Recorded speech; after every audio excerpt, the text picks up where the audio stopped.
வணக்கம் நண்பர்களே. இங்கே வாங்க, சப்பாத்தி கள்ளி பழமுங்க. அங்கே ஒன்று பார்த்துருக்குங்களா? உள்ளுக்குள்ள செவந்துருக்குங்க பாருங்க. அதையும் பிடிங்க. பழம் பறித்து சாப்பிட்றதுக்கு நல்லா இருக்குங்க. காட்டுக்குள்ளே இருக்கிற பிரண்டை தாங்க நாங்கள் குழம்பு வைக்கிறதுக்காக, துவையல் வைக்கிறதுக்காக பிடுங்கிட்டு இருக்கோமுங்க. அதில் பிடிங்கிட்டோமுங்க. அந்த பிடுங்கினது அங்கே இந்த பிரண்டை துவையல். இந்த கூட இங்கே பாருங்க, இது பிடிச்சா கள்ளிப்பழத்தை அப்படிங்க இதாங்க கொழுந்து.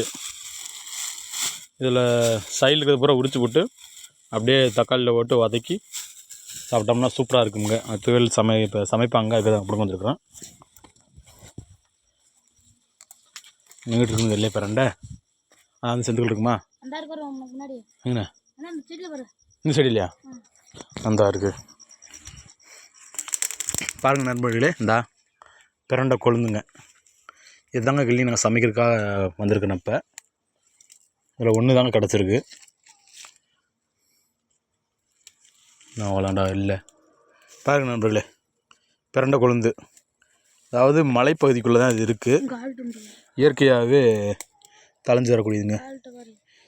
இதாக இருக்குது பாருங்க, இருக்குதுங்களா?